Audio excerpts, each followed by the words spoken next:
Baik, Assalamualaikum warahmatullahi wabarakatuh. Selamat siang teman-teman semua. Waalaikumsalam warahmatullahi wabarakatuh. Apa kabarnya hari ini?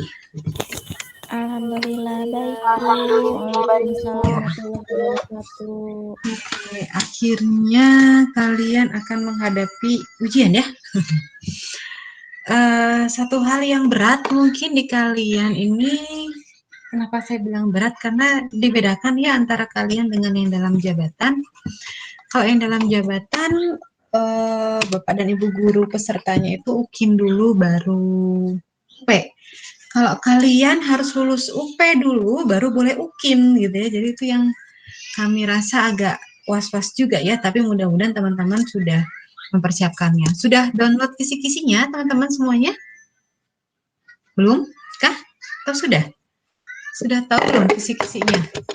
UKM Belum, PPG? Bu. Belum. Belum? Bu, Oke. sudah. Download di ini ya, ukmpg.kemdikbud.go.id. Di situ ada kisi-kisinya. Teman-teman bisa download itu semuanya. Pada dasarnya aspek pedagogik, content knowledge, dan pedagogical content knowledge itu yang keluarnya gitu ya. Jadi nanti teman-teman bisa cari kisi-kisinya itu di ukmppg.kemdikbud.go.id di situ ya. Nanti teman-teman bisa download semuanya di sana. Nah, apa yang sudah dipersiapkan dulu nih? Kalau saya boleh tanya, apa yang sudah dipersiapkan oleh teman-teman semuanya? Belum persiapkan apapun atau sudah? Atau malah sudah lupa? Oke, teman-teman minimal ada UP tersebut ada beberapa hal yang harus diperhatikan. Yang pertama, materinya adalah satu terkait dengan pedagogik, dua terkait dengan 5 bidang studi, dan yang ketiga terkait dengan pelajaran tematik terpadu, scientific dan problem based learning, project based learning, konstruktivisme dan lain sebagainya itu ya. Nah, terkait dengan materi pedagogik dan kepribadian juga kalau saya nggak salah di sana juga ada. Itu teman-teman kalau untuk materi pedagogik juga bisa dipelajari. Modulnya masih nyimpan semua nggak teman-teman? Ada, Bu. 10 modulnya masih nyimpan semua 10 modul? Masih ada? Ada, Bu, ada. Oke, masih ada. Mudah-mudahan sempat terbaca ya. Mudah-mudahan sempat terbaca. Kemudian terkait dengan bidang studinya, salah satunya matematika. Ini kita diskusikan, walaupun saya rasa waktunya nggak akan cukup teman-teman gitu ya. Ini tapi salah satu ikhtiar kami saja gitu ya untuk memanaskan teman-teman gitu ya. Mungkin kalau besok sih sudah ada yang wanti-wanti besok pedagogik dan bahasa nggak apa-apa libur juga katanya. Oke, berarti besok teman-teman sudah saya jadwalkan pedagogik dan bahasa karena strukturnya bersedia. Kami sudah bersedia IPS, Jumat sudah bersedia tematik gitu ya. Kalau saya dengar kabar teman-teman tetap di hari Senin UP-nya gitu ya. Barusan saya dapat kabarnya begitu, walaupun suratnya saya belum menerima. Jadi saya kalau suratnya belum menerima, saya belum percaya gitu ya, bukan nggak percaya, tapi saya belum percaya. Tapi mudah-mudahan Senin, insya Allah teman-teman semua sudah melaksanakan UP. Lulus UP baru bisa untuk mengikuti UPIN.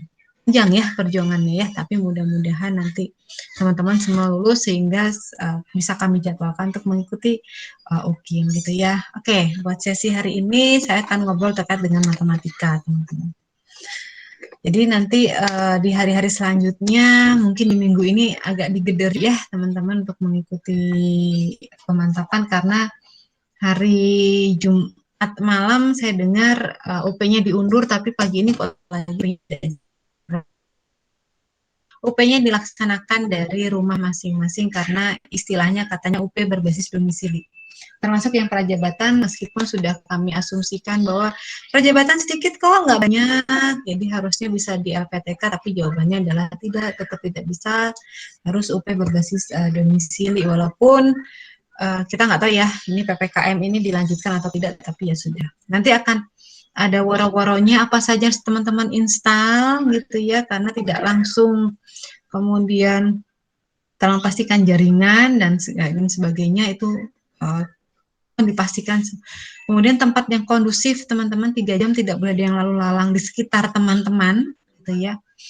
3 jam itu pastikan bahwa yang stabil ya Bu, yang stabil di luar ya, tapi tetap kondisikan bahwa di luar itu, karena nanti teman-teman pakai 2 perangkat, 1 laptop yang sudah diinstal aplikasinya, 1 lagi adalah handphone untuk Zoom-nya. Jadi nanti pengawasnya akan mengawasi lewat Zoom tersebut, begitu ya teknisnya. Jadi sekitar 3 jam itu tolong dipastikan bahwa sinyalnya baik-baik saja gitu, walaupun susah ya kita ya.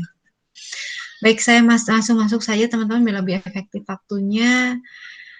Sebetulnya saya maunya diskusi ya, apa yang mau ditanyakan gitu ya, cuma saya ini ajak teman-teman mengingat sedikit dulu deh gitu ya. Ajak teman-teman mengingat sedikit materinya matematika itu apa saja sih teman-teman gitu ya. Sebetulnya kalau dulu teman-teman S1-nya PGSD mungkin pernah belajar terkait dengan konsep dasar matematika gitu ya. Nah, ya itulah sebetulnya gitu ya, apa namanya, materinya gitu ya, itu sebetulnya materinya. Oke, sudah kelihatan teman-teman? Saya ada belum ya? Ada Jadi, Bu, udah ada. pada dasarnya itu adalah materinya itu konsep dasar matematika. Dibagi menjadi 4 komponen teman-teman sebetulnya materinya, yaitu terkait dengan bilangan.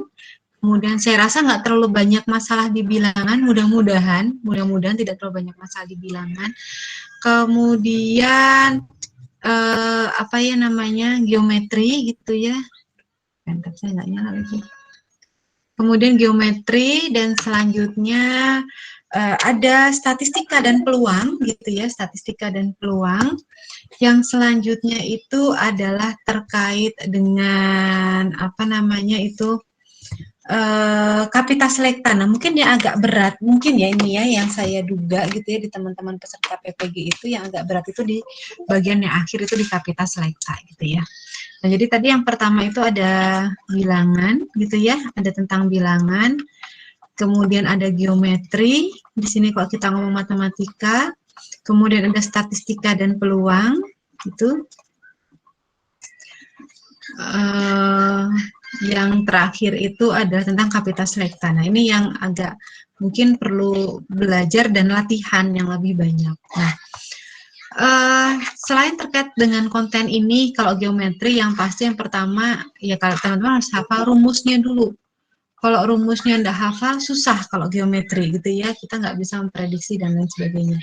Kemudian kalau yang lainnya gitu ya, selain terkait dengan kontennya gitu ya, terkait dengan kontennya juga terkait dengan pedagogiknya. Artinya bahwa di sini nanti juga ada terkait dengan konstruktivisme gitu ya. Mungkin saya nggak perlu ngulang ya, konstruktivisme apa, teman-teman sudah hafal. Bagi sorangan yang menjelaskan bahwa harusnya pengetahuan itu dibangun sendiri oleh siswa, sebagai kita hanya sebagai fasilitatornya. Kemudian juga ditambahkan juga terkait dengan biasanya teori belajarnya yang berhubungan itu biasanya kok yang sebelum-sebelumnya itu ada tentang teori Piaget atau teori Brunel, di mana semuanya pada dasarnya sama ya ngomongnya bahwa siswa sekolah dasar itu masih dalam fase operasional konkret, atau kalau Brunner itu menyebutnya sehingga pengajarannya itu harus berdasarkan sesuatu yang bersifat konkret gitu ya, sehingga nanti larinya itu adalah setelah siswa belajar sesuatu yang bersifat konkret, itu nanti ada yang semi konkret gitu kan ya, kemudian nanti lari ke sesuatu yang bersifat abstrak. Nah, sehingga nanti lagi setelah siswa belajar dengan menggunakan benda-benda nyata, benda-benda yang bisa dipegang, siswa diharapkan bisa menggambarkannya gitu ya, minimal berbentuk gambar. Nah, sehingga pada saat salah satu soal pada dua tahun yang lalu, 2 tahun yang lalu itu dimunculkanlah soal terkait dengan ini sebetulnya. Jadi soalnya itu sebenarnya ngobrol tentang semi konkret dari teori Brunner ini, tetapi diistilahkan berbeda. Jadi diistilahkannya adalah terkait dengan representasi. Nah, apa itu representasi? Representasi, teman-teman sering mendengar istilah merepresentasikan sesuatu, gitu kan ya? Atau biasa mudahnya kita akan ngomong ke siswa kalau kita, bagaimana cara anak-anak merepresentasikan sesuatu? Biasanya ke siswanya begitu ya. Maka yang menjadi bayangan kita merepresentasikan sesuatu itu kan berarti menggambarkan, gitu kan ya? Menggambarkan. Sehingga fase ini itu munculnya ada di fase semi konkret.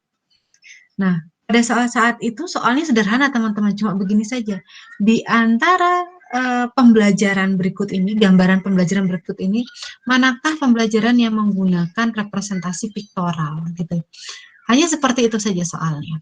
Jadi karena kita sudah tahu makna dari representasi itu menggambarkan, maka pilihan kita pasti akan jatuh kepada yang menggambarkan sesuatu, gitu kan, yang menggambarkan sesuatu. Jadi artinya bahwa pada saat si guru tersebut mengajarkan misalkan terkait dengan bilangan bulat yang mungkin menggunakan gambar kancing gitu ya, tapi bukan kancingnya tetapi gambar kancingnya.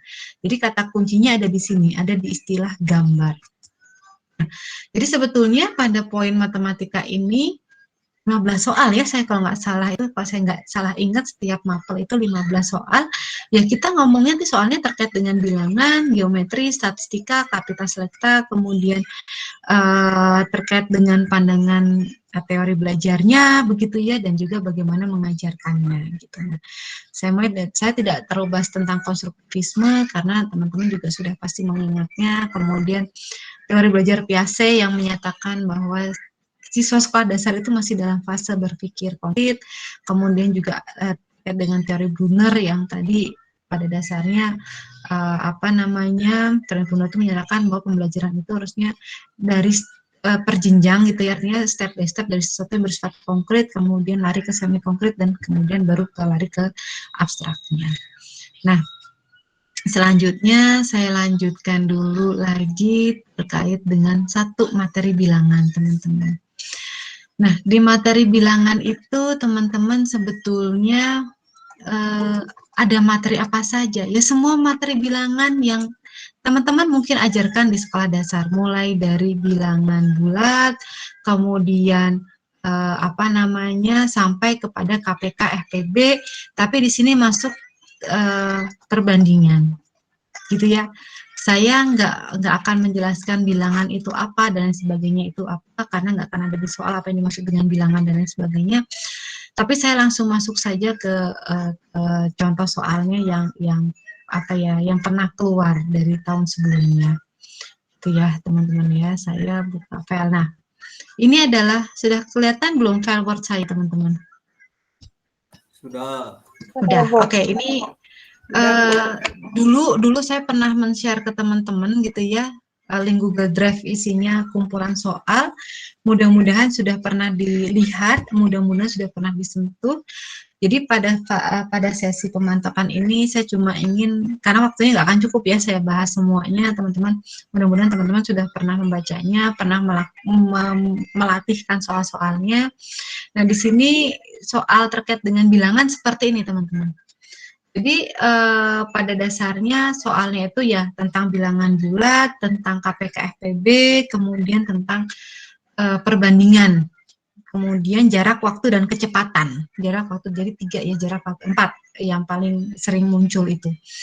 Nah, kalau terkait dengan bilangan pada umumnya, soalnya tidak lagi yang memunculkan operasi hitung secara nyata di hadapan teman-teman. Misalkan 5 dikali 12 dibagi 4 dikurangi dengan negatif 9, berapa hasilnya, sudah tidak seperti itu lagi. Tapi contohnya adalah seperti ini. Jadi misalkan ada 2 orang pembuat gerabah, misalkan Didi dan Dodi adalah pembuat gerabah. Setiap 5 hari Didi menyetor gerabah yang dibuatnya, sedangkan Dodi menyetornya setiap 6 hari. Gerabah yang disetor Dodi lebih banyak daripada disetor oleh Didi. Jika setelah 60 hari ternyata banyak gerabah yang disetor Didi dan Dodi sama banyak, maka jumlah seluruh gerabah yang disetor oleh keduanya adalah. Nah, ini salah satu contoh soal yang muncul. Menurut teman-teman, kalau dapat soal seperti ini, bagaimana atau apa yang dibayangkan teman-teman? Bagaimana cara mengerjakannya? Apa ya? Ada yang punya ide? Jadi di sana cuma ada kata kuncinya begini. Ini yang pertama, ini kata kunci yang pertama, setiap 5 hari gitu ya. Setiap 5 hari Didi, kemudian Dodi setiap 6 hari gitu ya. Ini kata kunci di soal tersebut. Setelah 60 hari ini, kemudian kata kunci yang paling utama ini adalah ada di sini. Sama banyak. Oke, menurut teman-teman gimana ya? Apa kira-kira? FPB yang lain? Yang lain. Sebetulnya ini tuh sebetulnya terkait dengan operasi hitung biasa, teman-teman. Jadi apa namanya, operasi perkalian, kalian biasa gitu ya. Jadi gini, kalau misalkan Didi setornya setiap 5 hari, Dodi itu setor setiap 6 hari, dan setelah 60 hari ternyata gerabahnya sama banyak, yang pertama saya tanyakan ke teman-teman, ini dari yang saya tandain kuning-kuning itu tadi, ini di depan teman-teman, yang bisa teman-teman simpulkan apa? Didi setornya berapa kali? Bisa teman-teman simpulkan. Didi setiap 5 hari setor berapa? Hah? 10 hari Didi? kalau Didi. 12. 12, Bu. Didi 12. Oke, jadi 12 kali. Kalau Dodi? 10. Dodi berarti setor 10 kali. Oke. Tadi kata kunci yang terakhir yang saya tanda itu ada kata-kata sama banyak. Itu kan ya? Ada kata-kata sama banyak. Berarti kalau Didi setor 100, Dodi setor berapa? 100. 100 juga. Itu di sama banyak. Nah, berarti kita nggak tahu stornya berapa, sehingga teman-teman harus mencoba berjalannya mundur. Mundurnya gimana? Lihat di optionnya. Di optionnya bagaimana? Coba lihat di option A. Kalau jumlah gerabah yang store keduanya 740, maka Didi store berapa? Kan ini bacanya, jadi jumlah seluruh gerabah yang di store oleh keduanya adalah 740. Berarti Didi store berapa, teman? Didi store-nya berapa berarti? Kalau ada kata-kata sama banyak di sini. Jadi store-nya berapa ya? 370. Oke, betul, 370. Jadi 370 dan juga Dodi 370 gitu kan ya? Logika kita. Nah, pertanyaannya adalah tadi Didi store-nya 12 kali. Apakah 370 itu habis dibagi 12? Pertanyaannya begitu. Habis bagi 12 nggak, teman-teman? Habis bagi 12 itu artinya dia nggak bersisa, nggak koma-koma belakangnya. Enggak. Enggak, berarti enggak habis. Berarti option A salah. Gitu kan? Option A salah. Kemudian kalau option B salah benar? Mbak. Option B salah benar?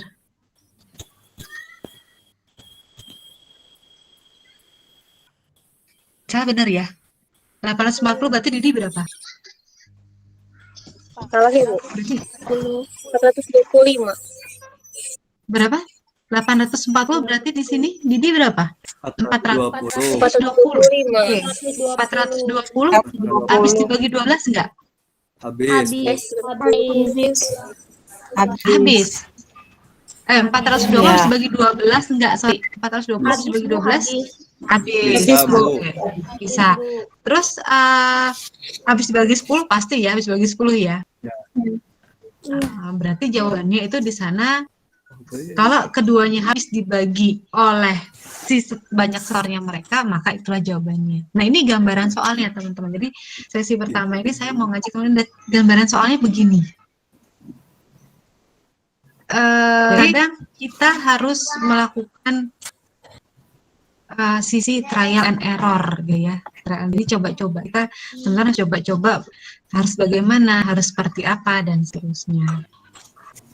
Ya, jadi lebih kepada fase coba-coba. Ada pertanyaan dulu nggak terkait dengan ilustrasi yang bilangan? Saya mau masuk ke langsung ke arah sebentar. Oke, ada pertanyaan itu nggak? Jadi cerita soalnya gitu. Ini ada yang chat, oke.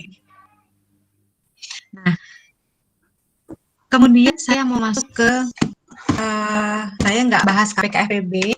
Kenapa KPKFB nggak saya bahas? Karena itu diajarkan teman-teman di SD, ya kan ya. Jadi saya lewat KPKFB gitu. Nah, saya lewat KPKFB, ini saya mau masuk perbandingan. Nah, pada saat kita ngomong perbandingan itu ada berapa macam? Saya masih ingat, kelas berapa yang ngajarin perbandingan ya? Kelas 5. Ada yang senilai. Tak senilai. Dan ada berbalik nilai. Kan? Kalau kita ngomong terkait dengan perbandingan, bandingan itu pasti kita akan membandingkan dua hal atau lebih gitu ya. Yang kita maksud dengan perbandingan senilai itu ada suatu perbandingan yang satunya semakin banyak, maka yang satu lagi juga semakin banyak. Kalau berbalik nilai, satu semakin sedikit, yang satu akan semakin banyak. Esensinya kan begitu ya, kalau perbandingan hanya seperti itu. Jadi pada dasarnya perbandingan itu senilai dan juga berbalik nilai. Nah, di soal UP saya belum pernah menemukan soal perbandingan senilai, belum pernah yang ini. Tapi yang saya sering temukan ini adalah soal yang ini. Soal perbandingan yang terkait dengan berbalik nilai. Nah, kan tapi berbalik nilainya nggak seperti yang kita ajarkan di sekolah dasar. Misalkan saya punya satu karung rumput gitu ya, kalau untuk makan 10 kambing habis dalam waktu 1 hari. Tapi kalau kambing saya tinggal 5, berarti itu habis dalam waktu berapa hari? Itu soal di sekolah dasar. Tapi kalau soal di UP itu biasanya yang masuknya itu adalah soal dulu pas teman-teman ada di jenjang SMP, SMA.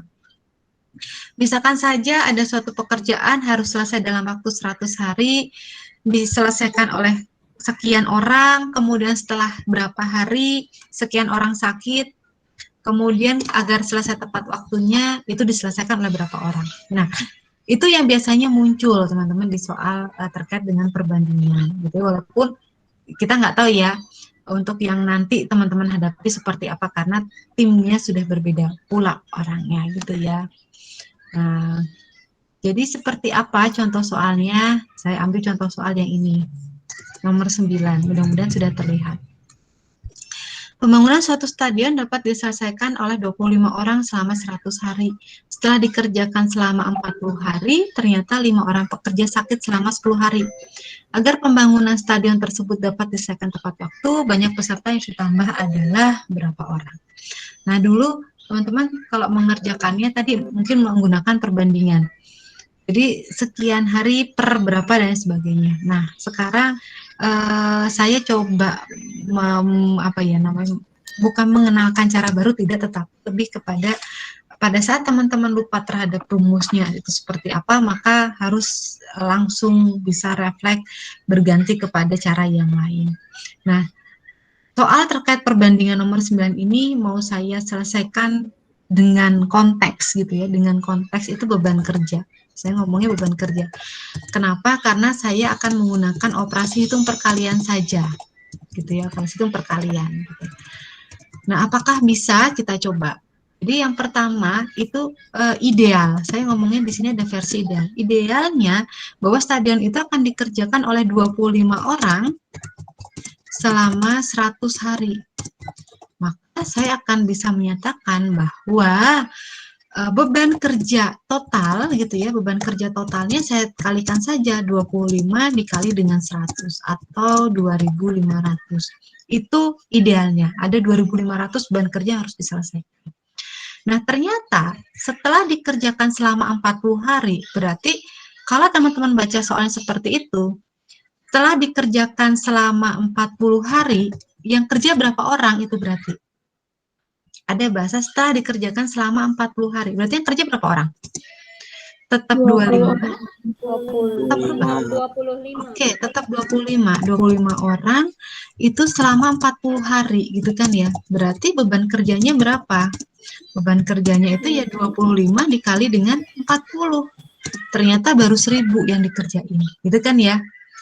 Ternyata 5 orang pekerja sakit selama 10 hari. 5 orang pekerja sakit selama 10 hari. Berarti selama 10 hari tersebut yang kerja berapa orang? 20 orang, Bu. Hanya 20 orang. Sorry. Hanya 20 orang. 20 orang kerja itu selama 10 hari gitu kan ya. Selama 10 hari.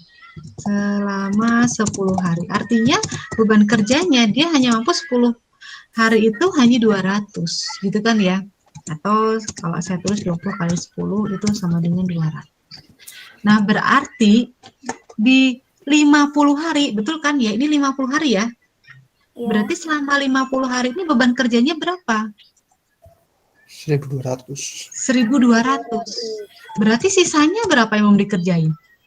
1.300. 1.300. Harus selesai dalam waktu berapa hari?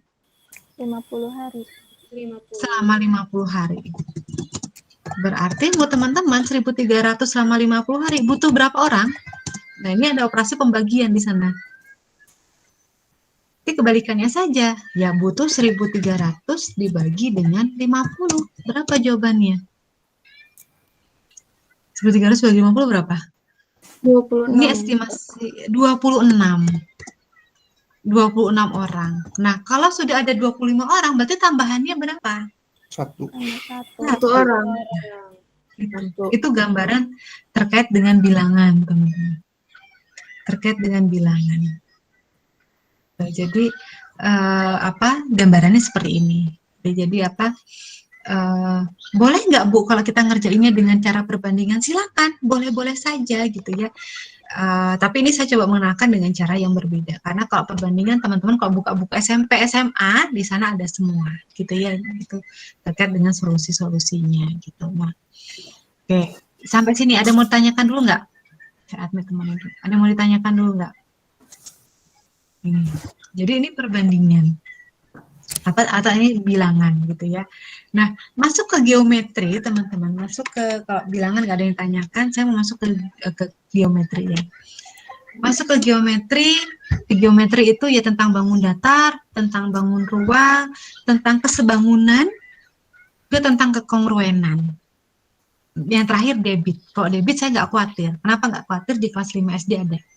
Debit itu apa? Debit itu adalah volume per satu satuan waktu, gitu kan ya? Itu debit. Debit itu volume per satu satuan waktu. Nah, kalau kita ngomongin terkait dengan bangun datar, kita ngomongin terkait dengan bangun ruang, gitu ya, ada bangun datar, ada bangun ruang, maka yang pertama harus kita kuasai itu apa? Ya mau nggak mau kita kuasai rumusnya, gitu kan ya? Kita kuasai rumusnya. Nah, salah satu contohnya sebenarnya sederhana, teman-teman. Nih.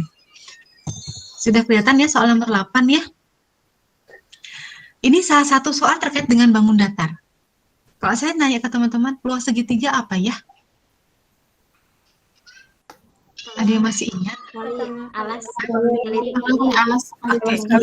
Setengah kali alas kali tinggi. Setengah kali sekali tinggi. Nah, di soal ini ngomongin gini, segitiga ABC sama sisi luasnya 82.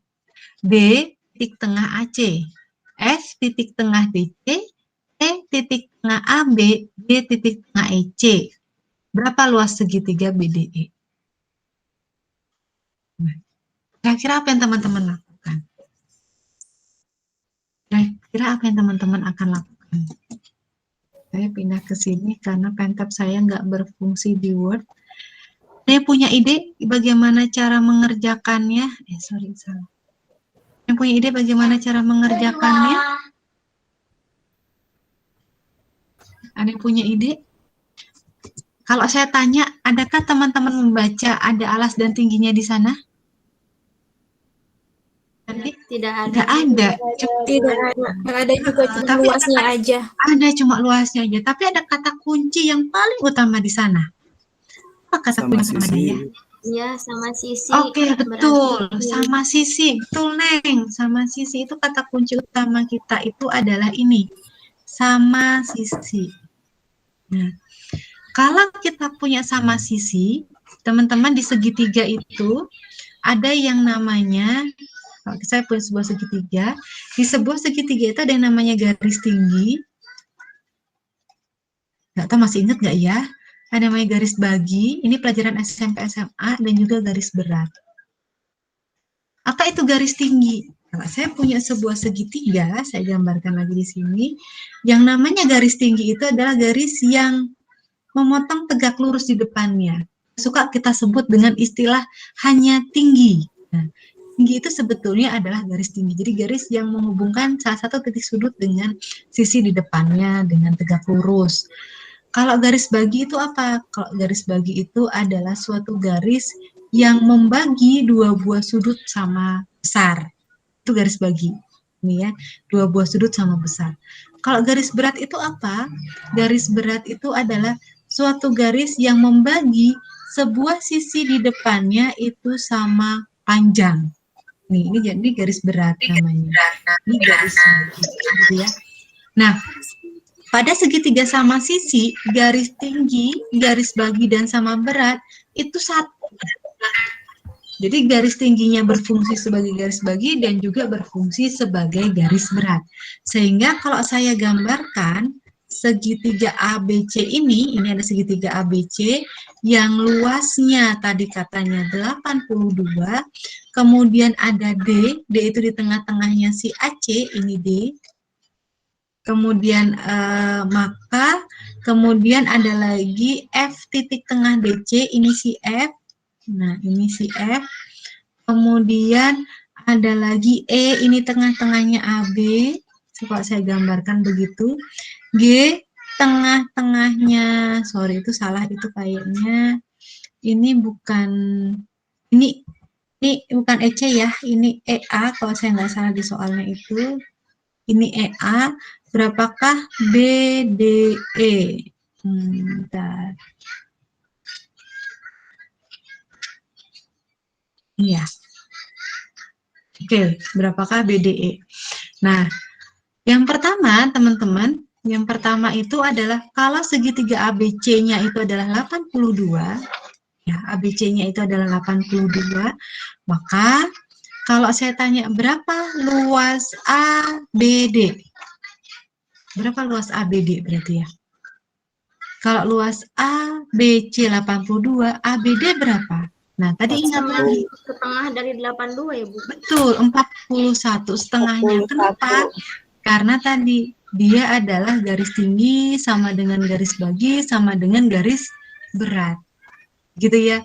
Nah, kemudian muncul lagi kalau dia tengah-tengah si BDE, lihat segitiga ABD 41 ya, 41. Nah, kemudian berarti berapakah luas BDE-nya? Luas BDE-nya berarti berapa? Ini 41. Nih, yang ini tuh 41. Saya kasih warna biar enggak. Nah, ini adalah 41, teman-teman, ini semua. Nah, berarti berapakah luas segitiga BDE-nya? Nah, kalau ini semua 20,5. Jadi perlu nggak kita mencari alas dan tingginya dulu? Enggak. Jadi karena ada kata kunci apa di sana? Ada kata kunci sama sisinya, gitu ya.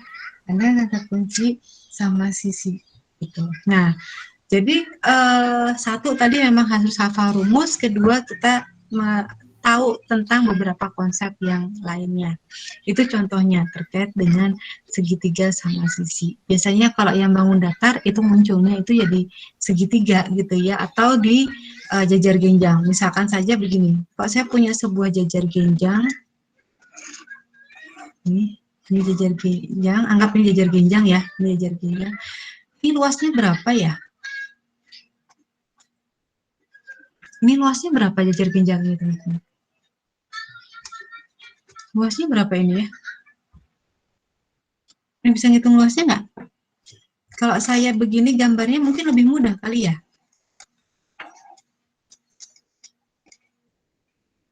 Kalau ini luasnya berapa yang bawah? Luas jajar genjang apa ya? Ada yang ingat luas jajar genjang? Pelajaran kelas berapa itu jajar genjang teh? Alas 2 kali kali tinggi, P Bu. tambah Alas L. kali tinggi. Alas kali Sekali tinggi. tinggi. Oke. Kalau yang ini, yang bawah ini luasnya berapa? 24. 24. Alas Yang atas kali berapa? Jadi itu nggak luasnya? 8, 10.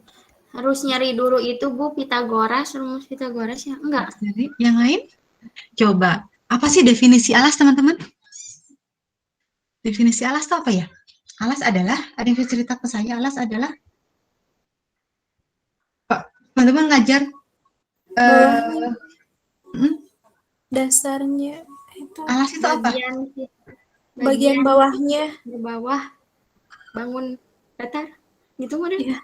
bagian bawah, Bagian bawah, bagian sisi bawah bangun datar gitu ya. iya, Dasar atau yang ada di fondasi. bawah pokoknya. Fondasi. Bangun datar. Dasar atau fondasi. Dasar atau fondasi. Sekarang kalau saya tanya, apa hubungan alas dengan tinggi menurut teman-teman? Yang tegak Eh, lurus. Tegak Dasar. lurus. Di tegak lurus. Alas Nah, itu yang mendasari tinggi. alas dan tinggi itu syaratnya apa ya? Alas dan tinggi itu harus selalu saling tegak lurus. Segitiga siku. Mau dimanapun, ya kayak ya ilustrasi paling gampang segitiga siku-siku. Segitiga siku-siku ini bisa kita sebut alas, ini tinggi, atau kebalikannya. Saya boleh ngomong ini alas, yang ini adalah tinggi. Kenapa? Yang penting adalah saling tegak lurus, gitu kan ya. Iya. Nah, kalau di jajar genjang ini, tadi teman-teman cepat, berapa luasnya? 24, karena selalu ini berpikir alasnya adalah 6, tingginya adalah 4. 4. Nah, sekarang kalau jajar genjangnya berbentuk seperti ini, alasnya yang mana ya? Boleh nggak saya bilang 8 ini alasnya? Boleh, Bu. Boleh, asal tingginya yang mana, gitu kan? Yang Nah, asal tingginya yang 10 ini, asal dia saling tegak lurus. Dia boleh kita sebut alas, asal kita punya pasangan tingginya yang saling tegak lurus. Sehingga kalau saya punya jajar genjang seperti ini, ya berarti jawabannya berapa? Ya, jawabannya itu langsung kita dapat 80. Itu kan ya? Jadi, apa sih itu alas dengan tinggi? Ya, alas dengan tinggi itu yang penting itu adalah alas dan tinggi itu harus selalu tegak lurus gitu. Apakah alas harus selalu berada di bawah? Belum tentu juga gitu kan. Alas bisa berada di atas, bisa berada di bawah. Nah, itu terkait dengan bangun datar. Nah, sekarang saya mau tunjukin contoh soal bangun ruang. Bangun datar ada pertanyaan dulu nggak? Kalau ada pertanyaan boleh langsung di sayanya teman-teman. Itu. Bu, itu sisi miring bisa disebut tinggi juga, Bu. Punten. Yang mana? Yang tadi, nih? yang Mana tadi sisi 10 itu. Ini. Iya, Nah, sisi miring. Sebetulnya bukan sisi miring ya, teman-teman. Ini ya, ini betul sisi miring kalau di segitiga. Tapi di jajar genjang mungkin ini saya gambarnya kurang pas ya. Kalau kita punya sebuah jajar genjang, ini ya, mudah-mudahan saya agak ini kalau nggak pakai garis. Kemudian saya punya ini, gitu kan ya, saya pakai warna-warni. Nah, Bu, ini apakah yang merah sisi miring gitu ya? Nah, bukan sisi miring teman-teman ya. Kenapa bukan sisi miring?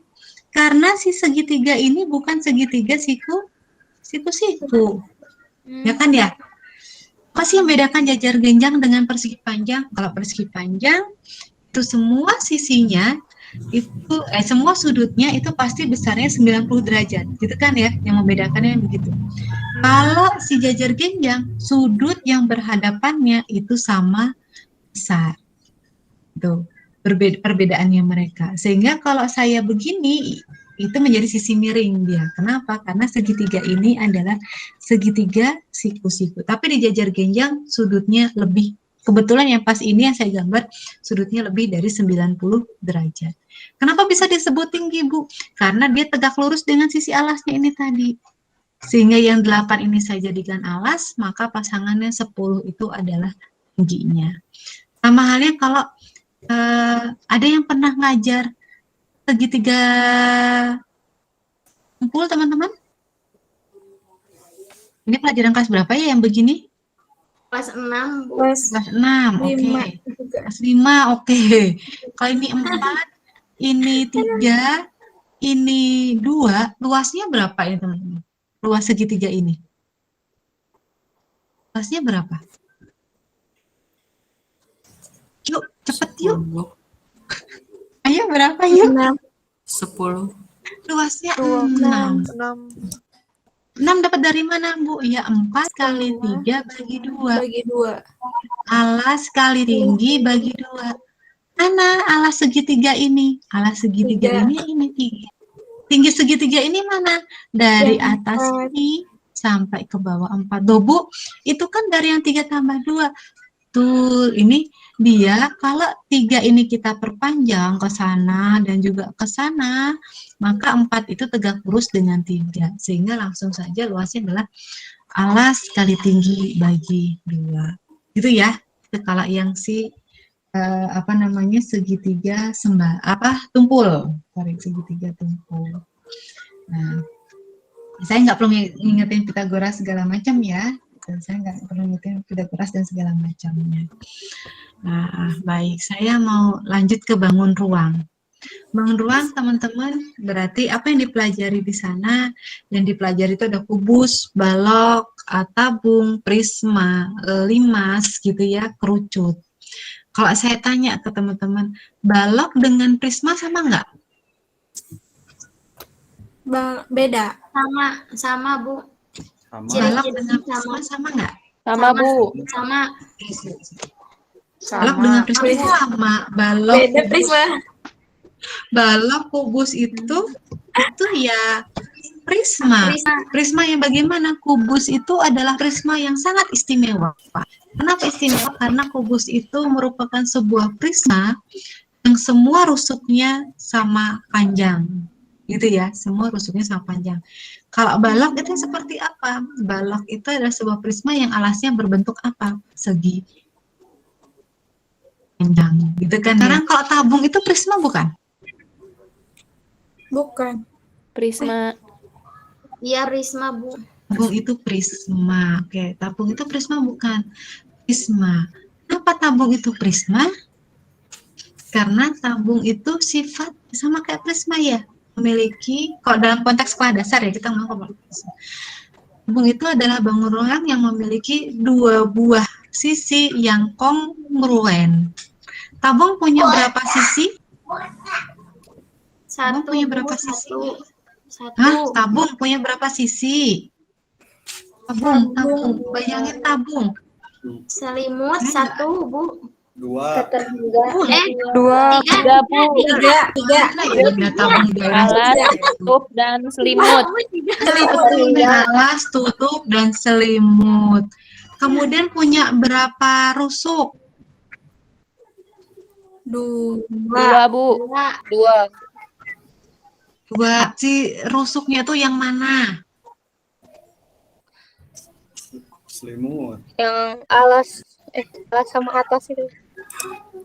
Keliling dari lingkarannya. Gitu kan ya? Kalau kerucut punya titik sudut enggak? Punya. Punya? Bu. 1 punya. Punya. Oke, titik sudut itu apa sih? Atasnya. Titik sudut itu apa? Titik sudut itu apa? Pinggirnya yang Juru. Rusuk-rusuk. juru kalau bahasa Rendama, Bu. Rusuk-rusuk. Titik sudut itu apa ya? Pertemuan, titik pertemuan antara dua atau lebih rusuk. Beberapa garis. Oke, sekarang kalau saya gambar dulu ya ini ya, mudah-mudahan membantu mengingatkan. Ini karena di buku-buku ngomongnya punya ya kayaknya ya.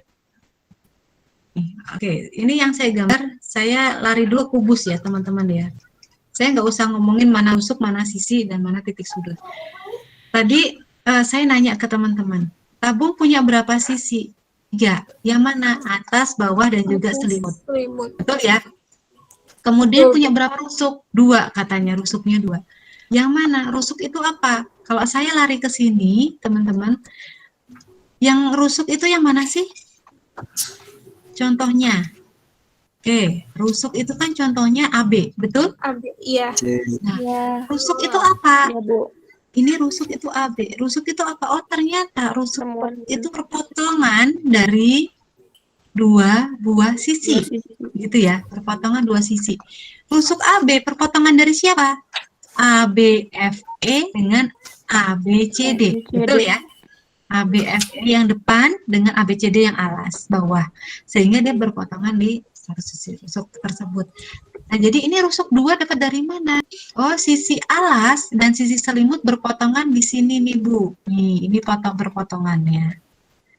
Sisi bawah dengan selimut ini perpotongannya. Sehingga rusuk tabung ini bukan yang ini. Bukan. Karena di tabung itu ada nggak garis ini sebetulnya, Pak? Teman-teman bawa gelas kayak apa, kayak di sebelahnya nggak ada kan ya? Nah, kemudian titik sudut yang mana? Misalkan titik sudut A. Nah, titik sudut A itu apa ya? Pertemuan dua Potongan dari garis, mana? Potongan dari mana saja? 2 rusuk. E dan B. Perpotongan dari, ada rusuk apa saja di sini? A itu ke AB, AE, AD, ke AE. AD dan AB. jadi ada berapa rusuk? Ada 3. 12. 3. Itu Oh ya? iya 3. 3. Nah, sekarang saya gambar kerucut, teman-teman. Ini kerucut. Kerucut punya berapa sisi? 2. 2. Punya berapa rusuk? 2. 1. 1. Iya, 1. Punya rusuk bukan? Bukan. Kita sebutnya dia apa? Selimut. Kita sebutnya apa? Selimut. Garis ini. Apa sih? Namanya, kalau saya kasih bantuan begini, ingat nggak? Kelas berapa sih ini ya? Kelas Kelas 6 ya? 6, Bu. Siapa yang ngajar kelas 6? Nggak ada ya? Enggak ada. Ini kita sebut sebagai garis Kelas 3. Pelukis. garis pelukis. Iya, lupa. Iya, lupa. Kenapa disebut garis pelukis? Kenapa Garis coba disebut bayangan. garis? Karena nggak ada kan, kalau teman-teman potong tumpeng ada nggak ini? Nggak ada, Bu. Nggak ada. Ada kan ya? Dia cuma muncul pada saat kita menggambarkannya, maka kita sebut dia sebagai garis pelukis, gitu ya. Nah, sekarang tadi punya 2 sisi, oke. Punya rusuk mana 1? Mana rusuknya ini kan ya? Potongan antara selimut. Nah, punya titik sudut nggak dia? Punya. Lari lagi ke sini tadi. Enggak, Bu. Nah, titik sudut tadi yang Enggak, mana? Bu. Rusuknya Potongan paling harus ada rusuk, kan. 3. Tapi nggak ada rusuk. Nggak ada rusuknya. Nggak ada Jadi rusuk ini satu. titik sudut bukan? Bukan, Bu. Ini kita sebutnya sebagai titik apa? Titik puncak. Titik puncak. Iya, titik puncak. Jelas ya. Nah, ini beberapa ininya saja. Kemudian nanti di bangun ruang itu ada yang disebut diagonal bidang, ada yang disebut diagonal sisi, dan ada yang disebut bidang diagonal. Ada 3 ya. 3. Di SD yang diajarin yang hanya diagonal bidang. Gitu ya. Jadi diagonal bidang atau diagonal, ada buku yang menyebutnya diagonal sisi. Contohnya yang mana kok di kubus ini? Diagonal bidang yang mana? Kalian bisa menggambarkan, menunjukkan ke saya? F.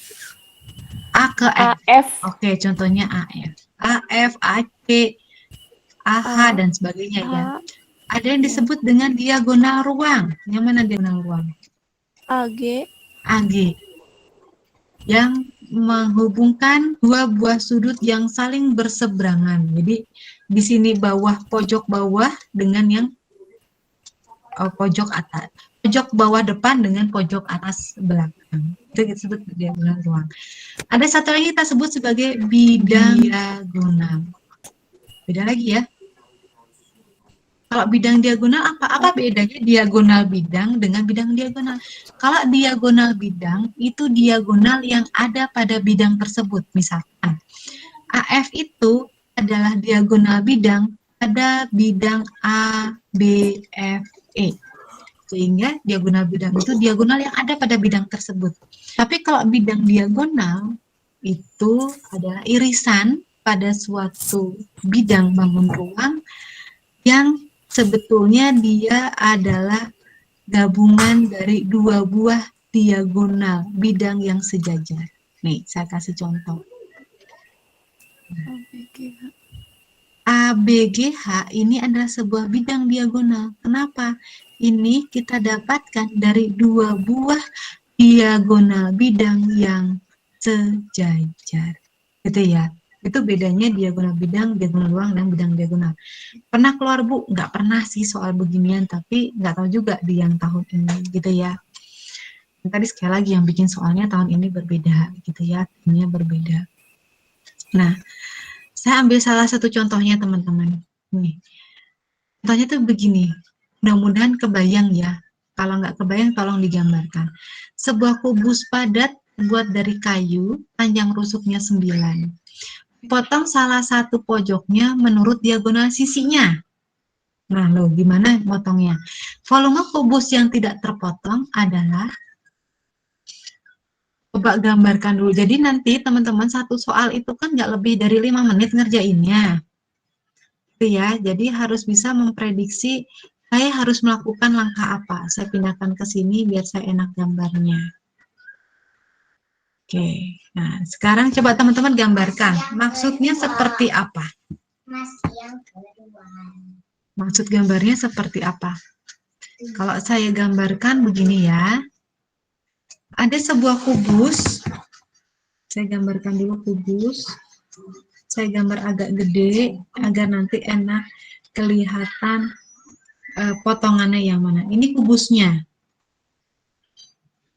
Nah, tadi kita bahas diagonal-diagonal, nah ini muncul di soalnya. Dipotong salah satu pojoknya saja menurut diagonal sisinya. Mau pojok mana yang dipotong terserah. Dipotong salah satu pojoknya menurut diagonal sisinya. Misalkan saya potong yang di sini, misalkan saya potong dia. Berarti kalau saya mau motong yang ini, yang saya kasih tanda silang, berarti saya motongnya gimana? Karena harus menurut diagonal sisinya. Berarti kan saya potong ini diagonal sisi yang ini. Nih ya. Kemudian yang di sana juga saya potong. Sorry, yang mana? Nah, begini kan ya.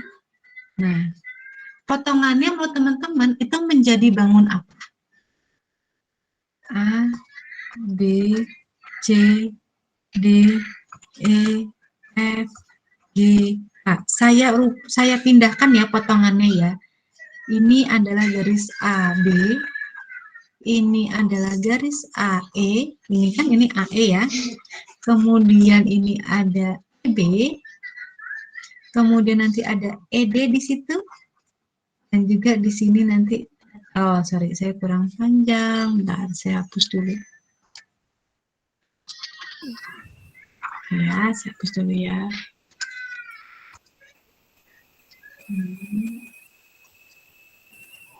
Nah, ini D-nya. Kira-kira bangun apa ya itu ya?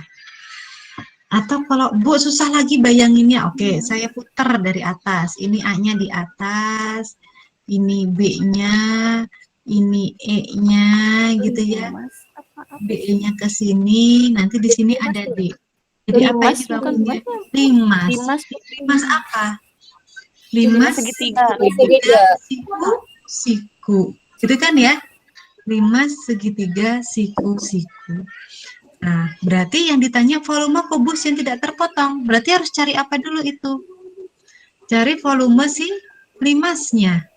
Kalau volume kubus apa volume kubus? Volume kubus apa ya? S pangkat 3 kali sisi. Rusuk kali rusuk ya. 9 kali 9 kali 9. Iya. Kalau volume limas apa? Alas kali tinggi, luas alas. 1/3 kali alas tinggi. 1/3 dikali luas alas dikali tinggi ya, benar ya? Volume limas 1/3 dikali luas alas dikali dengan tinggi. Nah, kira-kira alasnya yang mana? Gitu kan? Segitiga. Alasnya yang mana? Coba. Segitiga. Yang BDE. Yang mana? Yang BDE. Atau sebenarnya kalau saya nggak mau teman-teman bingung itu, tadi saya salah gambarnya ya, maaf saya. Biar teman-teman nggak pusing-pusing, saya harusnya motongnya enaknya di B. Nanti teman-teman juga kalau dapat soal kayak gini mungkin bisa jadi enggak juga. Nah, enaknya motongnya yang di B. Nah, ini lebih kelihatan. Set. Nah, lebih kelihatan kan ya ini? Nah, Iya, Bu. ini lebih kelihatan. Yang dipotong yang mana dia lebih kelihatan. Sehingga kalau saya gambarkan, itu kalau saya gambarnya ini adalah begini.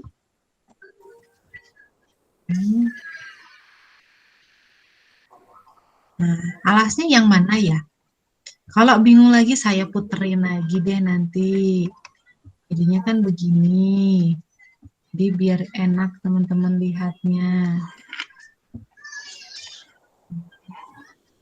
B, kemudian F, G, E. Alasnya yang mana berarti? Yang ini kan? FG. Iya. Oke. Berapa panjang BF? 9. Betul ya? Berapa panjang FG? 9. Berapa panjang FE? 9. Gitu kan ya? Karena ini alasnya, berarti kan tadi volume limas itu adalah sepertiga dikali luas alas dikali tinggi. Alasnya bentuknya apa, teman-teman? Segitiga. Segitiga. Apa luas segitiga? Setengah alas kali tinggi. Kali alas kali tinggi segitiga saya tandain. Dikali dengan tingginya limas gitu ya. Nah, berarti sama dengan sepertiga dikali setengah dikali alas segitiganya berapa ya? Ini kan siku-siku nih di sini nih. Berarti alas segitiganya yang mana? Jadi siku-siku nih di sini kan F di sini kan siku-siku, ini siku-siku. Alas segitiga ini yang mana? Alas segitiga yang mana ini? Yang 9. Betul. Ini segitiga ini alasnya mana? Alasnya yang 9, kan ya? Iya. Alasnya 9. Tingginya berapa tinggi segitiganya? 9 juga. Tinggi limasnya berapa? 9 juga. 9 juga. Ya kan ya? Ini jadi ini berapa? Ini 3. 9 kali 9, 81 ya? 81 ya. 81 kali 3? 81 kali 3 berapa ya? 243. 243 per 2 gitu kan ya? Jadi volume kubus yang tidak terpotong ini berapa? 9 kali 9 kali 9? 7 berapa? 9 pangkat 3? 729. Berarti ini 729 dikurangi 243 per 2. Gitu ya? Oke. Pas nggak kira-kira? Nanti kalau dapat soal kayak gini kebayang nggak ya? Kebayang nggak kira-kira? Kebayang nggak ya?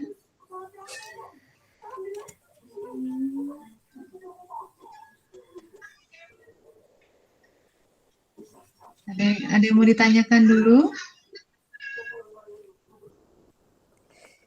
Tidak ada.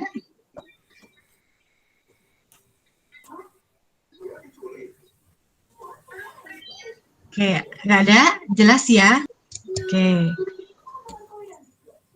Saya punya soal yang lain terkait dengan, saya lupa, bola dan tabung. Nomor berapa ya di sini ya?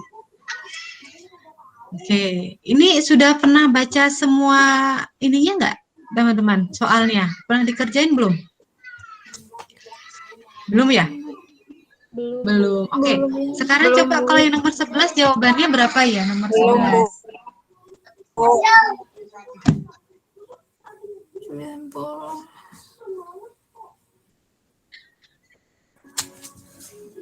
Bola.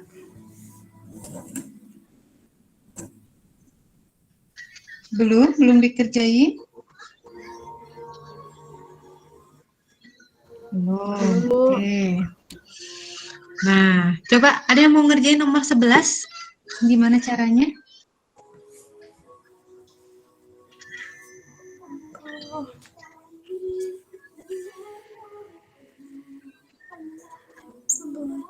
Oke.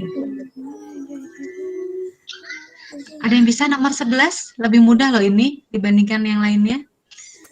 Volume bola apa ya, teman-teman? Volume bola apa? Ada yang masih ingat? 3/4 ya dikali R dikali diameter. 4/3. 4/3. Ayo. 4/3. 4/3. Kemudian itu tempat air berbentuk bola diisi penuh, dialirkan ke pipa yang jadinya 10 juga hingga penuh. Berapa panjang pipanya? Berarti gimana ngerjainnya? Asumsi kita apa? Volume bola sama dengan volume pipa, betul? Pipa biasanya bentuknya apa? Tabung. Tadi volume bola apa? 4/3 V R pangkat 3. R/3. R-nya R punya bola ya. Saya tulis nanti.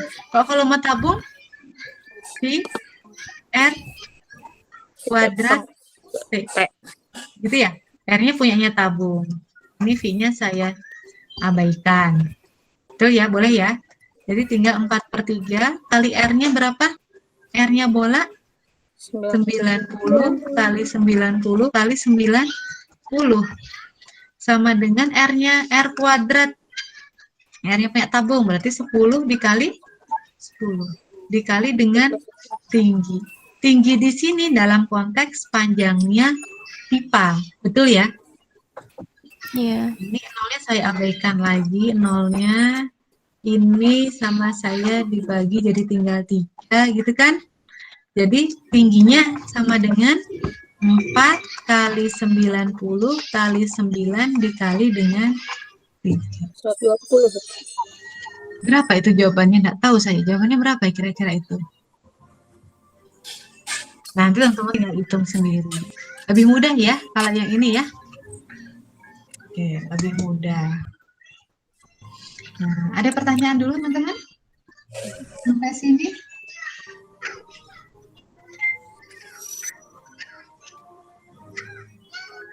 Ada pertanyaan?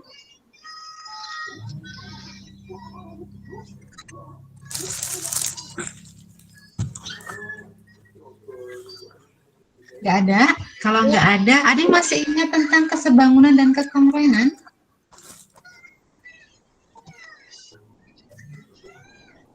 Ada yang masih ingat tentang kesebangunan dan kekongruenan?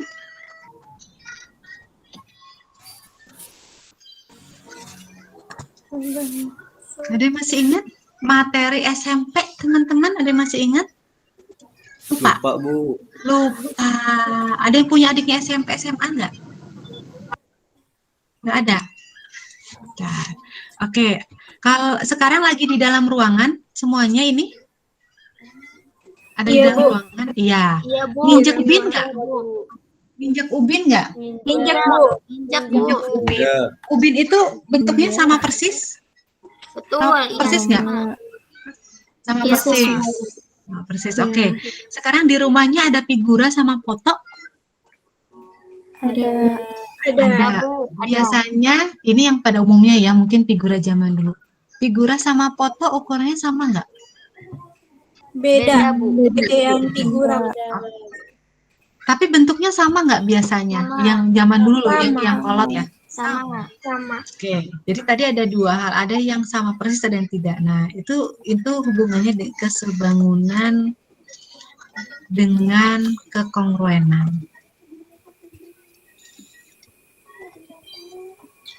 Nah, kalau kekongruenan paling mudahnya kalian ingat ubin.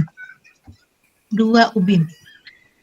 Kenapa harus ingat 2 ubin, Bu? Karena 2 ubin ini yang namanya 2 ubin yang normalnya yang dipasang di ruangan tempat kalian itu adalah yang sama persis. Sama persis itu berarti apa?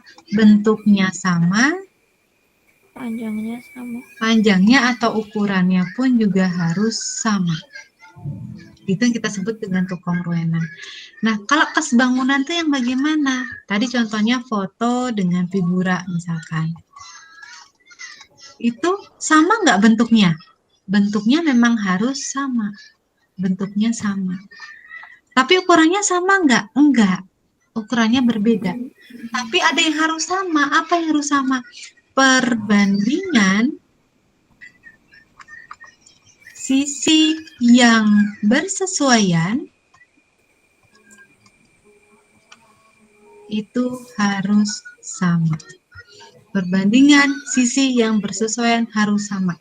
Maksudnya gimana, Bu? Kalau saya punya ilustrasi yang sederhana, misalkan ada persegi panjang yang pertama, ini persegi panjang yang kedua.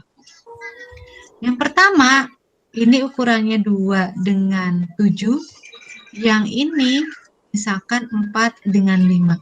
Apakah persegi panjang ini sebangun menurut teman-teman? Iya, Bangun. Bangun. Kenapa sebangun? Tidak, Bu. Tidak. Kenapa tidak? Kenapa tidak? Perbandingannya gitu, Bu. Nah, yang namanya perbandingan sisi yang bersesuaian itu, kalau kita membandingkan panjang, kita bandingkan dengan panjang. Lebar, kita bandingkan dengan lebar. Nah, sekarang lihat persegi panjang yang pertama. Panjangnya berapa? Panjangnya berapa? 7. 7. Kemudian persegi panjang yang kedua, panjangnya berapa? 4. 5. 5. Lebar persegi panjang yang pertama berapa? Lebarnya 2. 2. Lebar persegi panjang yang kedua? 4. Apakah perbandingan ini sama? Tidak. Tidak. Karena tidak, maka dia sebangun nggak? Tidak. Tidak. Sebangun. Itu. Jadi kalau saya punya 2 buah persegi panjang, itu pasti sebangun nggak dia? Belum tentu, Bu. Belum Karena tentu. perbandingannya. Betul, belum tentu sebangun. Tapi kalau saya punya 2 buah segitiga sama kaki, dia pasti sebangun nggak? Sebangun. Sebangun, Bu. 2 buah segitiga sama kaki, pasti sebangun nggak? Sebangun. Bangun. Sebangun. Sebangun. Tergantung Sudutnya, Bu. tergantung Sudutnya. alasnya, Bu. Kalau saya punyanya begini. 7, 7, 4. 5, 5, 8. Sebangun nggak dia segitiga sama kaki ini? Tidak. Kalau 2 buah segitiga sama sisi pasti sebangun nggak? Oh iya. Pasti. Sebangun. Jelas? Berarti bedanya kongruent dengan sebangun? Jelas ya? Oke. Jelas. Saya nggak terlalu banyak di sini ya, nggak terlalu banyak juga bahas konsep contoh soalnya. Nah, kemudian bangun datar, itu geometri itu tadi. Ada pertanyaan dulu di bilangan dan geometri? Kalau nggak ada pertanyaan, saya terus saja nanti bingung nggak? Saya mau masuk ke materi yang selanjutnya. Ada pertanyaan dulu nggak? Ini nggak nanya, ini bingung atau sudah jelas atau nggak tahu apa yang mau ditanyain? Bingung sama yang tadi, Bu. Nomor 1. Bingung, Bu. Bingung sama yang nomor 1 tadi, Bu. Enggak ini. Yang mana? Yang awal tadi belum connect sayanya. Yang nomor 1 mana ya? Yang Ini? tadi di awal itu, yang paling awal Ibu menjelaskan yang 3. Oh, soal nomor 1 mungkin, Bu. Ya, soal nomor 1. Yang awal banget. Oh, sebentar. Yang awal banget belum panas. Yang 5 hari itu Yang ini? Ya, itu masih yang bingung, itu. Bu. Mungkin. Kenapa bingung? Oh, Cirinya apa, Bu? Ini Dengan soalnya FPB begini, itu, teman-teman. Bu. Cirinya bagaimana, Bu? ini bukan Itu kan ada FPB, kata-kata teman-teman. sama banyak gitu. Oke, memang saya kasih tanda ya sama banyak ya. Tapi sama banyak Iya, di Bu. sini bukan ngomongin FPB. Kenapa nggak ngomongin FPB? Karena kalau FPB itu apa sih? Faktor persekutuan terbesar, gitu kan ya.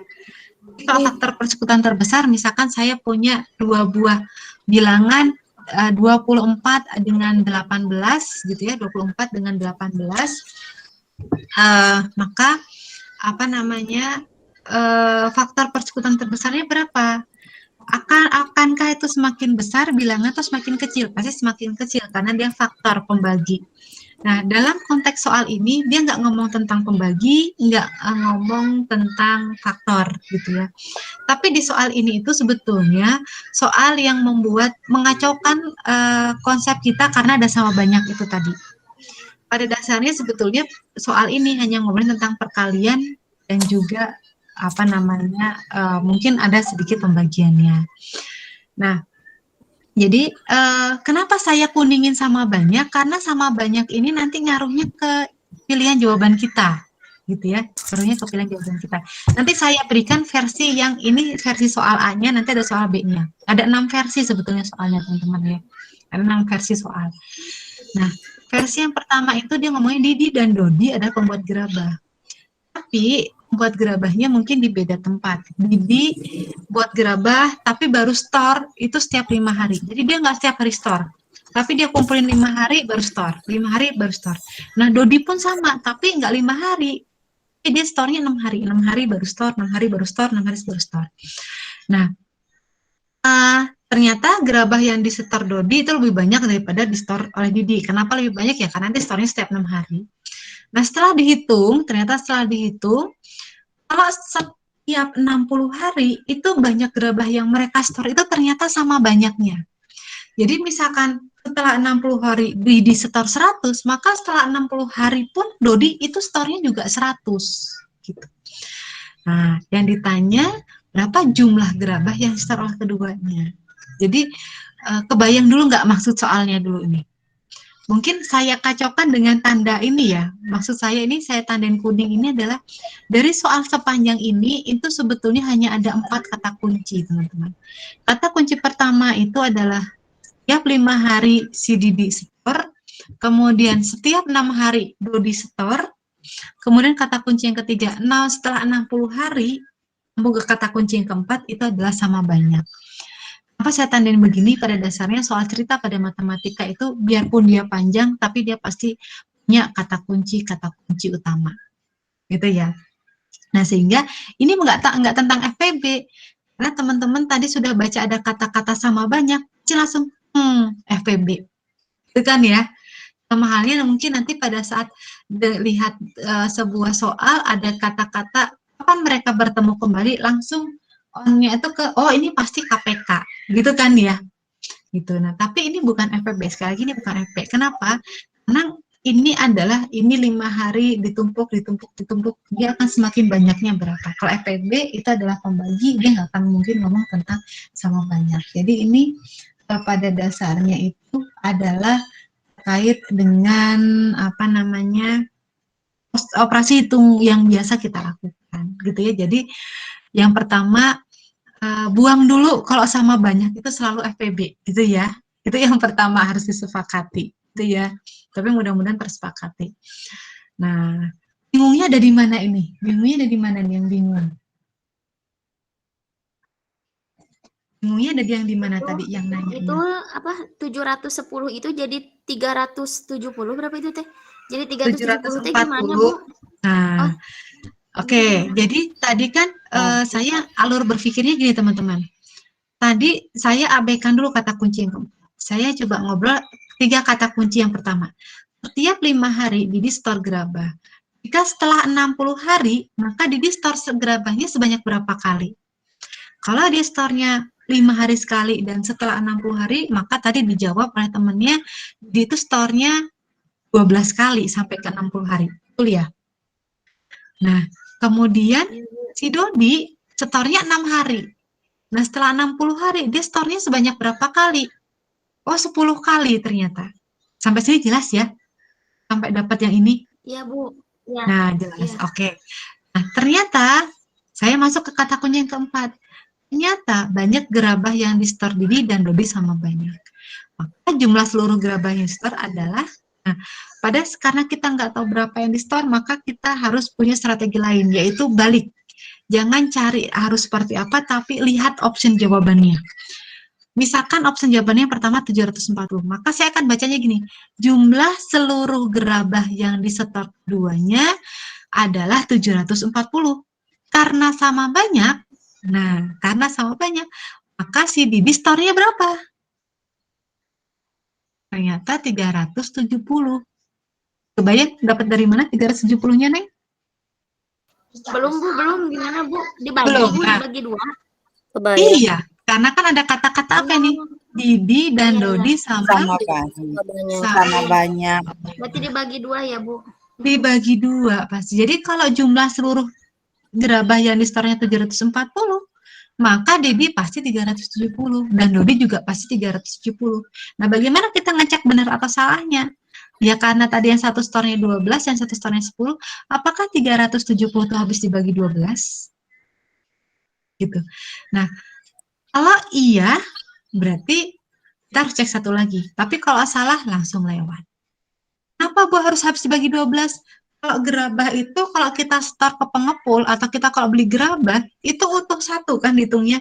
Nggak ada orang jual, Bu mau beli gerabah setengah, atau beli gerabah seperempat. Nggak ada kan ya? Nah, jadi harus utuh, sehingga harus habis dibagi. Ya, Kebayang Bu, ya? ngerti, Bu. Ngerti. Nah, Ya, sekarang ngerti, Bu, udah. saya kasih kebalikannya. Ada di nomor, nah ini soal versi tipe yang selanjutnya, teman-teman. Nomor 10 ini. Nomor 10 jawabannya berapa? Tadi versi A, ini versi B-nya.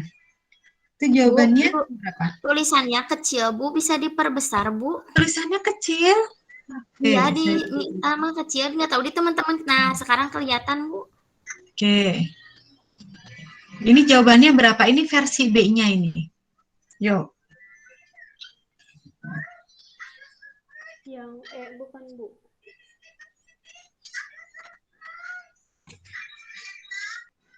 Oke.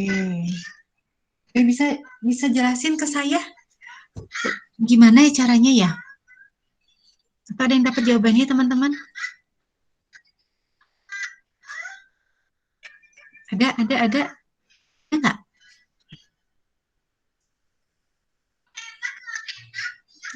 nggak? Ada yang punya ide nggak? Didi dan Dodi adalah pembuat gerabah. Sama, yang satu tadi versi A, ini versi B. Versi B, C, D, E, F-nya hampir sama, tapi beda angka. Setiap berapa hari Didi mampu membuat gerabah, jadi setiap beberapa hari, nah, kenapa ini ada beberapa hari? Karena ini harus teman-teman tentukan. Beberapa ini teh berapa, gitu ya. Setiap beberapa hari Didi mampu membuat gerabah sebanyak 40 buah. Nah, Didi buatnya 40. Sedangkan Dodi membuat 48 buah. Itu juga setiap beberapa hari. Tapi Dodi menyetor sehari lebih lambat. Jadi kalau Didi store setiap 2 hari sekali, maka Dodi store-nya sehari lebih lambat, yaitu 3 hari sekali. Itu maksudnya. Selanjutnya mereka menyetor secara berkala. Kalau Didi misalkan 2 hari sekali, 2 hari sekali, 2 hari sekali, 2 hari sekali, 2 hari sekali. Dodi 3 hari sekali, 3 hari sekali, 3 hari sekali, 3 hari sekali, gitu ya. Jika setelah 60 hari, ternyata banyak gerabah yang disetor Didi dan Dodi sama banyak, yaitu 480, maka jadwal menyetor keduanya adalah setelah 60 hari, banyak gerabah yang disetor sama banyak, yaitu 480. Nah, maka jadwal menyetor keduanya adalah kira-kira gimana caranya, teman-teman? 480 dibagi 2. Ada dapat E katanya. Iya, Bu. Jadi yang 480-nya dibagi 2. Iya. Nah, nanti hasilnya itu hasilnya dapat 240. Yang 240-nya itu dibagi 40, jadinya Didi dapat 6 hari. Terus dibagi 48, Dodi dapat 5 hari. Gitu. Nah, ini yang 60 harinya nggak boleh diabaikan loh ya. Nah, ini ada ini juga nih. Oke, kita coba dibaca dramatis. Jika setelah 60 hari, ternyata banyak gerabah yang disetor Didi dan Dodi sama banyak, yaitu 480. Artinya Didi 480, Dodi 480, atau Didi 240 dan Dodi 240? Didi dan Dodi 480 masing-masing. Masing-masing. Dodi masing-masing 480. Betul, Ya, masing-masing 480 karena di sana kan yang di store Didi dan Dodi sama banyak, yaitu ada kata-kata jumlah ya. Hati-hati ya, ada kata-kata. Berarti sama-sama setornya 480. Nah, sekarang gini. 480. Setiap setor Didi itu 40. Berarti berapa kali setor Didi? 5. 12. Hah? 12. 12. Iya 12. Didi kan 480 itu selama 60 hari. Sedangkan setiap setor itu hanya 40. Berarti dia setornya berapa kali? 12 kali. 12 kali. Nah, kalau 12 kali itu selama 60 hari, berarti Didi store-nya setiap berapa hari sekali? 5 hari sekali. 5 hari sekali. Kalau Dodi? 10 kali. Kalau Dodi? Kalau Dodi 80, 400 dibagi setiap setor berapa? 48. 48. Berapa? 10 kali. 10. Oke, berarti selama 60 hari, si Dodi setornya setiap berapa hari sekali? 6. 6 hari sekali. Kebayang teman-teman? Iya Bu, kebayang. Iya, kebayang sekarang ya. Soalnya terlihat terlihat tidak ya, ternyata tapi begini ya. Iya. Nah, ini contoh soal bilangan, teman-teman. Contoh soal bilangan. Oke. Ada yang menanyakan lagi nggak? Atau ada yang punya soal yang kita diskusikan, Mangga? Ada yang mau tanyakan lagi? Bu, bakalan ada keluar soal fungsi enggak, Bu? Nggak bisa ngomong ada atau tidak, sayangnya. Gitu ya. Karena saya juga nggak tahu soalnya kayak gimana yang tahun ini. Oh iya, Bu. Gitu ya. Oke. Itu Bu, nanti pengen ininya ya, Bu ya. apa? Soal ini lagi kemarin itu nggak bisa download, Bu. Nggak bisa, Kak. Saya kirim link Google Drive-nya lagi ya. Iya, makasih, Bu. Sama beberapa soal dari teman-teman PPG dalam jabatan juga. Ada yang baru tapi belum saya masukin lagi. Nanti saya kirim semua ke grup ya. Gitu ya. Iya, Bu, makasih. Oke, sama-sama. Tinggal berapa hari lagi soalnya teman-teman harus benar-benar ini nih ekstra sistem kebut semalamnya harus dimaksimalkan ya. Gitu. Ada pertanyaan lagi tidak? Kalau tidak, saya mau masuk ke statistika dulu. Oke. Lanjut aja Ibu. Lanjut ya, boleh ya, saya lanjut ya. Nanti kalau misalkan waktunya sudah habis, nanti kita diskusinya lewat grup WA ya. Oke ya, teman-teman boleh share apa itu namanya. Kalian tuh ada grup WA yang satu kelas semuanya atau nggak ada ya? Satu angkatan semua nggak ada ya? Nggak ada, Bu. Adanya per kelas. Oh, susah ya per kelas diskusinya di kelas masing-masing saja deh. Oke, statistika teman-teman. Ini yang paling, ya ini mah kalian ngajarin lah ya. Biasanya statistika itu terkait dengan pengumpulan dan pengolahan. Ya, pengumpulan dan pengolahan. Nah, dan juga, pengumpulan penyajian. Nah, sekarang saya mau ngecek terkait dengan penyajian dulu deh. Penyajian data itu kan bisa lewat apa saja? Tabel, Diagram. kemudian diagram, kemudian ada apa lagi? Grafik, Bu. Grafik boleh. Oke, sekarang diagram ada apa saja teman-teman? Batang,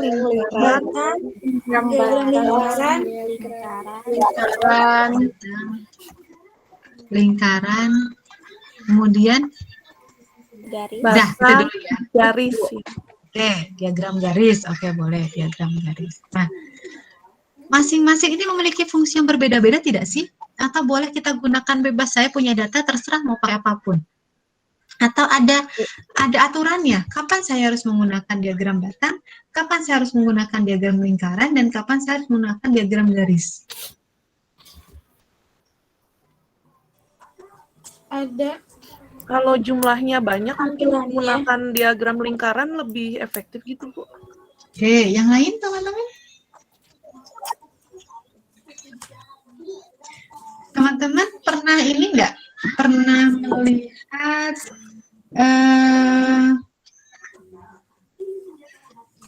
Oke, teman-teman pernah melihat ini enggak ya? Pernah melihat kartu menuju sehat? Berat badan bayi ya Bu ya, yang itu. Ya, Wah, itu pakai apa? garis itu Grafik. pakai garis Bu. Garis grafik. Garis, diagram garis.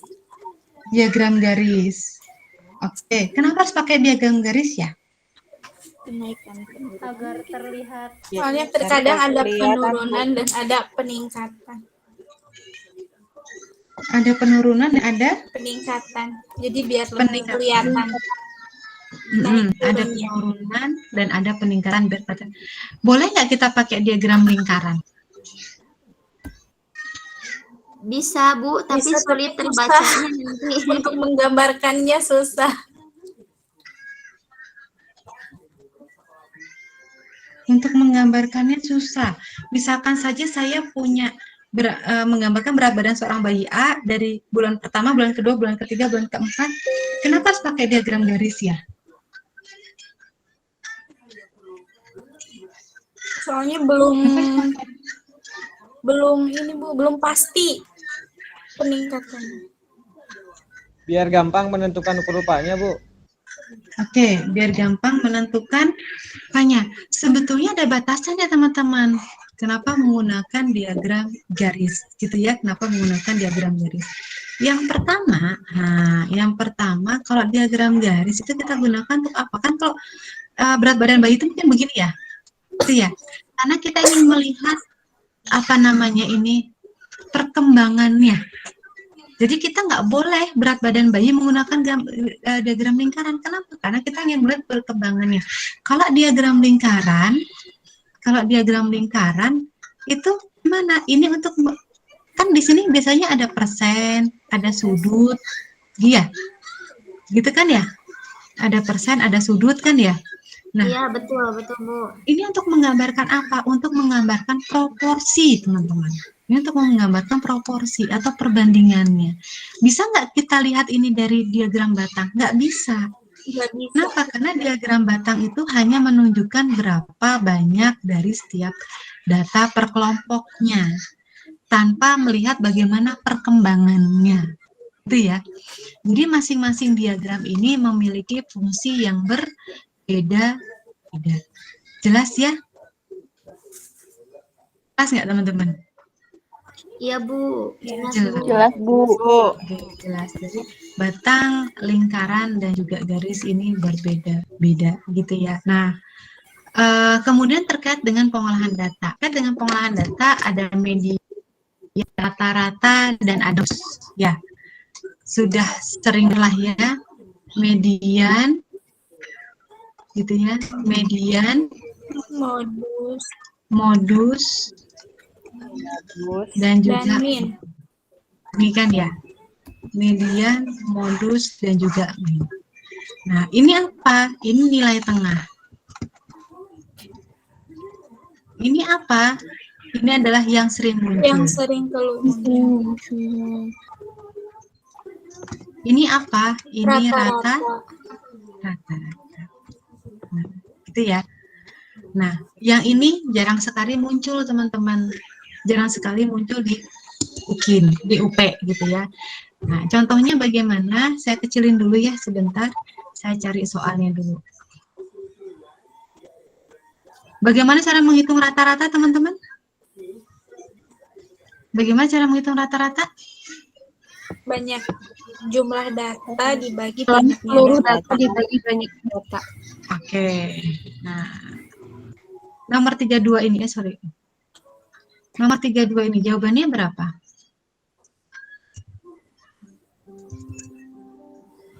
Sorry. Bentar ya. Nah, ini jawabannya berapa? Ini jawabannya berapa ini? Caranya gimana?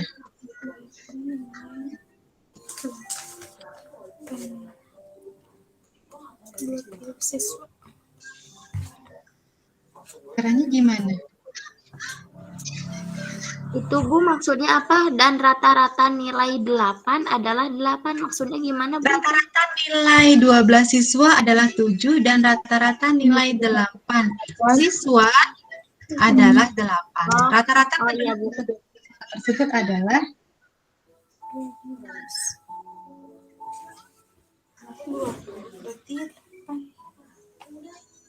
berapa ya? Ada yang punya ide?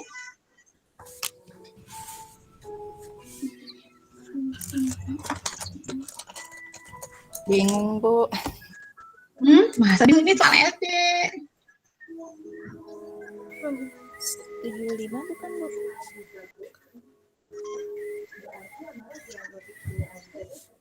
Oke, ini rata-rata apa teman-teman? Rata-rata itu kan jumlah nilai, gitu kan ya? Dibagi banyak data, gitu ya. Kalau saya tulis gini aja ya, ya kan ya. Berarti kalau di soal ini rata-ratanya ada nggak? Ada, Bu. Rata-rata ada. Rata ada. Kemudian banyak datanya ada nggak? Ada Ada. Yang nggak ada apa? jumlah nilai. Jumlah nilai. Berarti kalau jumlah nilai gimana cara ngitungnya? Jadi pakai segitiga ya Bu ya? Kasih boleh lah.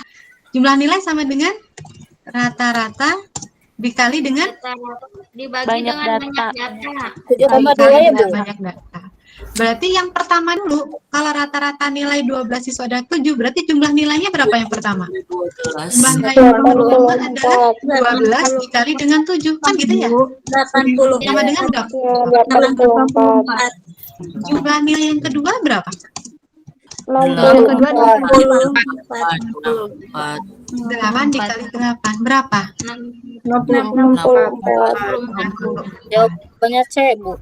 Jawabannya Jawaban C. Jadi rata-rata 20 siswa tadi jadinya berapa? Ya, tinggal dikali 84 ditambah dengan 64 itu kan ya? Dibagi dengan 20. Selesai. Jawabannya berapa? 74, Bu. Oh, bagi 20. 7,4. Oh iya, A. Salah.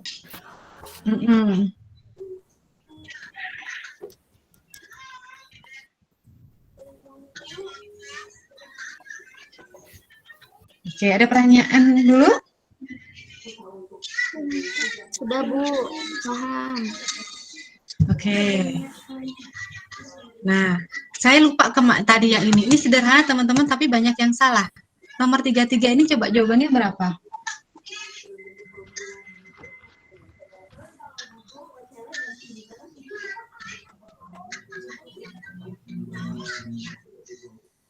Oke.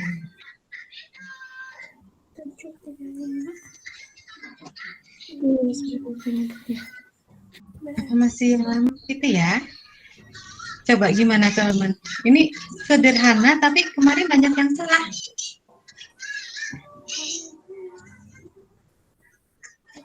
Kalau ngitung jadi desimal dulu itu lama ya Bu ya? Cara termudahnya gimana? Ya, Jangan lama. jangan desimal. Gimana Bu? Oke, teman-teman masih ingat terkait dengan pecahan senilai?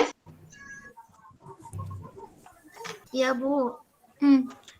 Pembilang Ingat, sama penyebut di pembaginya. Pecahan harus senilai sama. ingat? Nah, oke. Sekarang saya tanya. Pecahan senilai dulu ya. Pecahan senilai dari 5/6 berapa? Sebutkan salah satu aja yang paling, kalikan 2 aja yang paling sederhana. 10/12. 10/12. Sekarang pecahan senilai dari 6/7. Berapa? 12/14. 12/14. Gitu ya. Tapi teman-teman diminta untuk mencari pecahan pecahan di antara 5/6 dengan 6/7. Ternyata berhubungan dengan konsep pecahan senilai. Tapi pecahan senilai yang seperti apa gitu ya? Ada yang bilang Bu pecahan senilainya yang kita samakan penyebutnya. Oke, boleh. Coba samakan penyebutnya jadi berapa dulu itu? 42, Bu. 42. Yang 5/6 jadi berapa? 35/42. Ini? Yang ini jadi berapa? Jadi 36/42. Oke. Berarti pakai yang Sudah ada yang pecahan belum? Belum. Nah, kalau belum coba cari pecahan senilainya lagi. ya, Yang atas berapa, yang bawah berapa? Nanti ketahuan. ya. Dikali 2 lagi, Bu. Dikali 2 lagi, berapa, Neng? 70 per 84. yang ini? 72 per 84. Udah ketahuan belum antaranya berapa? Udah. Berarti 71/84. 71 per 84. Jadi jangan cari desimalnya ya, karena nanti terlalu ribet teman-teman. Bayang? Iya, Bu. Bayang, Bu. Iya, Bu. Iya, Bu. Gimana? Sudah lelah? Takut nanti mah nggak bisa, Bu. Kenapa takut nanti nggak bisa gimana? Saya sebetulnya ini dapat jatahnya 2,5 jam, tapi saya sepertinya teman-teman ini belum siap gitu ya. Jadi rencananya mau saya bagi 2 sesi, bolehkah? Boleh. Jadi lagi pula ini siang juga takutnya belum panas. Nanti yang 1,5 jam lagi nanti saya mungkin di hari di hari Sabtu lah ya, nanti saya pengen ketemu lagi dengan teman-teman. Gimana? Iya, Bu. Bersedia? Iya, boleh. Aman, Bu. Saya kirim lagi link soalnya ya. Iya, Bu. Tapi Iya, jangan cuma dikumpulin ya. Mangga, Bu. Oke, saya kirim ya link Google Drive-nya dan juga beberapa soal dari teman-teman PPG dalam jabatan ya. Tapi mudah-mudahan teman-teman lihat soal-soalnya. Yang nanti saya kirim yang tahun kemarin, yang Desember kemarin, nanti saya coba kirim. Ya, Iya, Bu. teman-teman. Nanti jadi insya Allah kita ketemu lagi hari Sabtu ya, biar nanti lebih fresh lagi teman-teman punya beberapa pertanyaan yang bisa kita diskusikan. Gitu ya. Ya, Bu. Iya, Bu. Terima kasih atas partisipasinya. Nanti insya Allah kita bertemu lagi di hari Sabtu. Besok yang sudah bersedia, mudah-mudahan juga bisa bergabung teman-teman bahasa dengan pedagogik. Cuma kalau bahasa mintanya malam, mudah-mudahan teman-teman bisa bergabung. Boleh, nggak apa-apa, Bu. Siap, Tapi, Bu, mulainya jam 1 siang lagi, Bu, mulainya, Bu. Saya belum telepon, saya belum dapat, saya belum dapat konfirmasi. Ya. Soalnya kalau pagi Ya pacaran nanti saya. yang pedagogik, saya coba tanya Lionya ya.